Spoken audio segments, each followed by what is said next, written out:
Hello guys, welcome to my channel.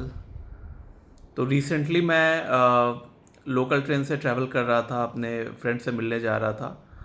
तो अ, मेरे just मतलब सीट के बगल में एक आदमी आकर बैठा। एंड उसके साथ एक और पैसेंजर थी। वो एजेड वुमेन थी, वो शायद इधर की लोकल थी। एंड वो जो आदमी बैठा हुआ था वो फॉरेन में रहता था, फॉरेन में कोई मल्टीनेशनल कंपनी में पोस्टेड था। और वो इंडिया आया था कोई काम से। तो उन दोनों में एक बहस चल रहा था ये इलेक्शन को लेकर। तो वो जो एजेड वुमेन थी वो बीजेपी सपोर्टर लग रही थी, क्योंकि वो मतलब जो रूलिंग गवर्नमेंट था उसके अगेंस्ट बोल रही थी। जो हमारा जो बंगाल में जो रूलिंग गवर्नमेंट था टीएमसी, उसके अगेंस्ट बोल रही थी। एंड फिर आपने सुना होगा कि ये women reservation in in the parliament से रिलेटेड कुछ मतलब ये डीलिमिटेशन के साथ लिंक करके कुछ बिल पास करने की कोशिश की गई थी, जो कि फेल हो गया। तो उसको जो मतलब मोदी जी ने है वो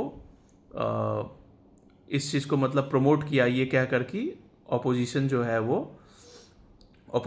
है वो औरत के फेवर में नहीं है। वो लोग वुमेन के अगेंस्ट है, इसीलिए औरत के लेडीज़ को जो फ़ायदा होता ये वो चीज़ वो होने नहीं दिया। अगर ये बिल पास हो जाता तो लेडीज़ को फ़ायदा होता। तो इस तरीके से एक मतलब ये चीज़ कहा गया उनके द्वारा।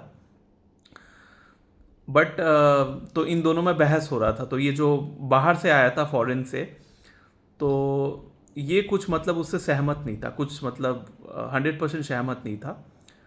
तो लेडी बोल रही थी कि नहीं, पूरा अपना जो कंट्री है उसका डेवलपमेंट हो रहा है, हम लोग विश्व गुरु हो गए हैं एंड ऑल, ये सब। वो जो मीडिया जो बात बोलती है वो लेडी वो सेम थिंग रिपीट किए जा रही थी। और ये जो आदमी था ये बोल रहा था कि ये एक्चुअल में फॉरेन में रह कर आया था, रहता है, तो इसे ग्राउंड रियलिटी पता है कि इंडिया एंड विदेश में क्या, फॉरेन के जो डेवलप्ड कंट्रीज़ हैं उनमें क्या फ़र्क है। तो वो हंस रहा था चुपचाप, साइलेंटली वो स्माइल कर रहा था, इनका मुंह देख रहा था। उसने ये हिंट देना भी चाहा कि आप जो भी बात बोल रहे हो ना वो मीडिया बोल रही है, आप क्या पर्सनली विदेश घूम कर आए हो क्या? आप जो मीडिया वाले को बात सुन के आपने जो ये जज कर लिया कि हमारा कंट्री का काफ़ी ग्रोथ हो रहा है, ग्राउंड रियलिटी क्या है? आपका कभी फॉरेन गई भी हो? एक बार आप जाकर देख लो कि वहाँ का क्या सीन है, लोग कैसे वहाँ जी रहे हैं, पर कैपिटा इनकम क्या है, स्टैंडर्ड ऑफ लिविंग क्या है, हेल्थ एंड एजुकेशन का वहाँ क्या कंडीशन है। मतलब हेल्थ केयर एंड एजुकेशन का बहुत सारी कंट्रीज़ में आपने सुना होगा कि हेल्थ केयर वगैरह फ्री रहता है, गवर्नमेंट टैक्स लेती है। एंड आप जो हो, आप वहाँ पे जो इलाज वगैरह कराते हो वो फ्री में होता है। तो ये चीज़ वो पॉइंट रख रहा था। तो ये बेसिक इंट्रोडक्शन मैंने दिया आपको, ठीक है।